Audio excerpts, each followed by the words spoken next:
नमस्कार, आदाब, सत श्री अकाल दोस्तों। मोनिकास वर्ल्ड में मैं मोनिका एक बार फिर आप सभी का स्वागत करती हूँ। दोस्तों, नए साल की आप सभी को बहुत बहुत शुभकामनाएं। ये नया साल आपके जीवन में ढेरों खुशियां लेकर आए और सफलता लेकर आए।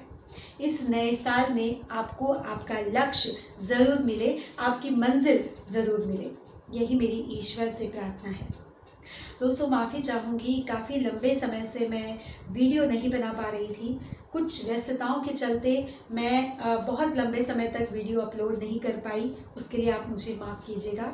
लेकिन आपने जो प्यार मुझे दिया है, जो भरोसा मुझ पर जताया है, मेरा फ़र्ज़ बनता है कि मैं आपके लिए समय समय पर वीडियो लेकर आती रहूँ। तो आज मैं आपके लिए लेकर आई हूँ युवा दिवस पर स्पीच का एक बिल्कुल नया वीडियो। मेरा ये वीडियो 12 जनवरी को युवा दिवस पर स्पीच देने में आपको मदद करेगा। तो बिल्कुल देर नहीं करते हैं और शुरू करते हैं आज का वीडियो।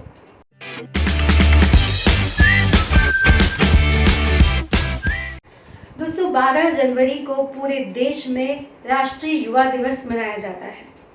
युवा दिवस इसलिए मनाया जाता है क्योंकि इसी दिन स्वामी विवेकानंद जी की जयंती आती है, उनका जन्मदिन आता है। यदि आपको 12 जनवरी को युवा दिवस पर स्पीच देना है तो आप कुछ इस तरह से अपनी स्पीच की शुरुआत कर सकते हैं। उठो, जागो और तब तक मत रुको जब तक तुम्हें अपने लक्ष्य की प्राप्ति न हो जाए। स्वामी विवेकानंद जी का ये कथन युवाओं के लिए किसी गीता के उपदेश से कम नहीं। हर युवा यदि इसे अपने जीवन में उतार ले तो निश्चित रूप से उसकी सफलता तय है। आदरणीय मुख्य अतिथि महोदय, सम्मानीय अध्यक्ष महोदय और उपस्थित मंच, आज राष्ट्रीय युवा दिवस पर मैं सभी युवाओं को बधाई देती हूँ और स्वामी विवेकानंद को नमन करती हूँ। स्वामी विवेकानंद जी के जन्मदिन के अवसर पर हम युवा दिवस इसीलिए मनाते हैं क्योंकि स्वामी विवेकानंद जी का पूरा जीवन युवाओं के लिए एक आदर्श है। देश के युवा देश का भविष्य होते हैं, इस बात में कोई भी शक की गुंजाइश नहीं। जब देश का युवा सही रास्ते पर चलता है तो देश का भविष्य सुदृढ़ और मजबूत होता है। लेकिन यदि देश का युवा भटकता है, उसके कदम लड़खड़ाते हैं, तो देश का भविष्य भी खतरे में दिखाई देता है। इसीलिए हमारे देश में 12 जनवरी के दिन युवा दिवस मनाया जाता है ताकि इस देश का हर एक युवा स्वामी विवेकानंद जी के जीवन से प्रेरणा ले, उनके विचारों को आत्मसात करे, उनके बताए मार्गों पर चले। यदि इस देश का युवा ये करता है तो निश्चित रूप से उसके कदम कभी भी गलत दिशा में नहीं जा पाएंगे। स्वामी विवेकानंद जी ने पूरी दुनिया के सामने भारत देश को जगत गुरु के नाम से स्थापित किया। पूरी दुनिया के सामने भारत देश को एक अलग पहचान बनाई। उनका ये कहना था कि यदि तुम किसी कार्य को अकेले भी करते हो तो उसे करने से मत डरो, क्योंकि यदि तुम सही दिशा में चल रहे हो, सही दिशा में आगे बढ़ रहे हो, तो तुम्हारे साथ लोग जुड़ते चले जाएंगे। एक तरफ जहां हमारे देश का युवा आधुनिक रूप से इस देश को आगे लेकर जा रहा है, तकनीकी रूप से, टेक्नोलॉजी के रूप में इस देश का विकास कर रहा है, वहीं इस देश का युवा कहीं ना कहीं भटक भी रहा है। इस देश का युवा जब अपने मोबाइल में इतना ज्यादा खो जाता है कि उसे अपने आसपास की परवाह नहीं होती, तो मन में चिंता उठना लाजमी सी बात है।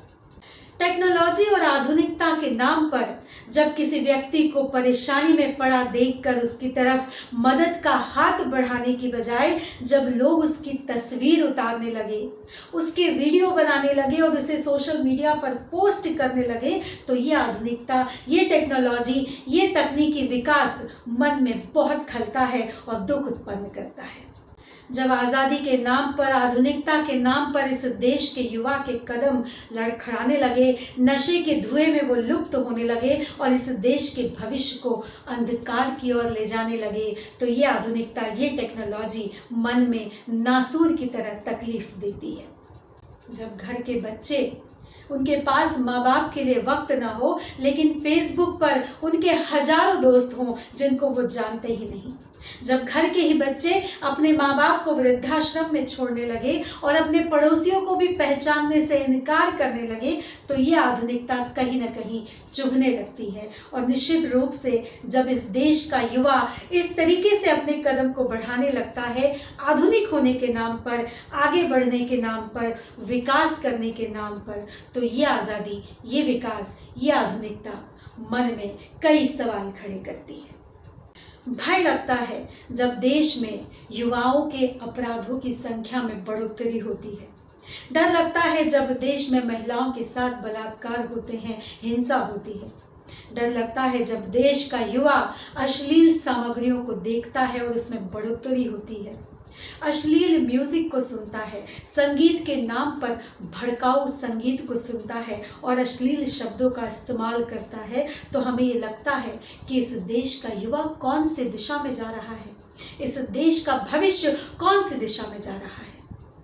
पाश्चात्य सभ्यता का इतना अधिक असर है कि हमारे देश का युवा हमारी अपनी सभ्यता को, हमारे अपने रीति रिवाजों को, हमारे संस्कारों को, हमारी परवरिश को दकियानूसी कहता है, पिछड़ा हुआ कहता है।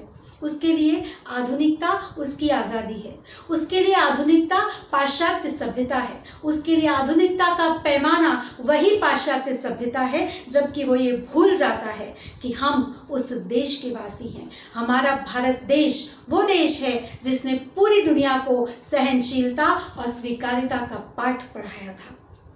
मैं ये तो नहीं कहूंगी कि हर युवा इस तरह के विचार रखता है, लेकिन कुछ प्रतिशत युवाओं के इस तरह के आचरण से पूरे युवा वर्ग पर सवाल खड़े होना लाजमी है। लेकिन इस देश का एक युवा वर्ग वो भी है जो इस देश को आगे लेकर जाने में, विकास करने में, इस देश का नाम ऊंचा करने में अपना योगदान दे रहा है।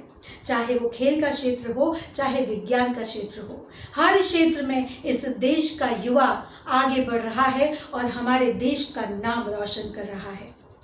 यदि हमें इस देश के भविष्य की तस्वीर को बदलना है, तो इस देश के हर युवा को स्वामी विवेकानंद बनना होगा।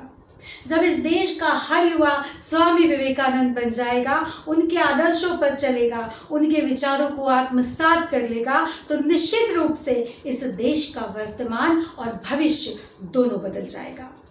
उसे गुमा है कि मेरी उड़ान कुछ कम है, मुझे यकीन है यह आसमान कुछ कम है।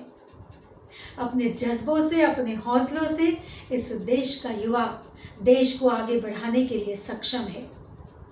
कभी इस देश का युवा देश को झुकने नहीं देगा, रुकने नहीं देगा। और आज के दिन हम सब ये कसम खाएं कि हम इस देश को हमेशा पहले पायदान पर रखेंगे, सर्वोपरि रखेंगे। अंत में मैं बस इतना कहूंगी कि तूफानों से आंख मिलाओ, सैलाबों पर वार करो, मल्लाहों का चक्कर छोड़ो, तैर के दरिया पार करो। धन्यवाद। जय हिंद, जय भारत। दोस्तों, मैं उम्मीद करती हूँ कि मेरा आज का वीडियो आपके लिए उपयोगी साबित होगा और इस बार युवा दिवस पर आपकी जो स्पीच होगी वो बहुत ही शानदार होगी। बहुत अच्छे से तैयारी कीजिएगा। मेरी शुभकामनाएं आपके साथ हैं। दोस्तों, यदि आपके कोई सुझाव हैं तो आप मुझे मेल कर सकते हैं या फिर आप मुझे कमेंट बॉक्स में बता सकते हैं। मेरा जो मेल आईडी है वो मैंने नीचे डिस्क्रिप्शन बॉक्स में दिया है। आप चाहें तो मुझे इंस्टाग्राम पर फॉलो कर सकते हैं। मेरा जो इंस्टाग्राम का लिंक है वो भी मैंने नीचे डिस्क्रिप्शन बॉक्स में दिया है। साथ ही मैंने फेसबुक का एक पेज बनाया है, आप चाहें तो उसे भी फॉलो कर सकते हैं। उसका भी लिंक मैंने नीचे डिस्क्रिप्शन बॉक्स में दिया है। यदि आज आप मेरे चैनल पर पहली बार आए हैं तो प्लीज़ मेरे चैनल को लाइक कीजिएगा, सब्सक्राइब कर दीजिएगा और हो सके तो शेयर भी कर दीजिएगा, क्योंकि मैं पब्लिक स्पीकिंग से जुड़े विषयों पर वीडियो बनाती हूँ और यदि कोई पब्लिक स्पीकर बनना चाहता है तो उनके लिए मेरे वीडियो उपयोगी साबित हो सकते हैं। साथ ही बेल आइकन को भी ज़रूर प्रेस कर दीजिएगा ताकि आपको मेरे आने वाले वीडियो के बारे में जानकारी मिल सके। तो चलिए दोस्तों, अगले किसी नए विषय के साथ अगले किसी नए वीडियो में आपसे फिर मुलाकात होगी। तब तक आप अपना और अपनों का ख्याल रखिए। धन्यवाद। जय हिंद, जय भारत।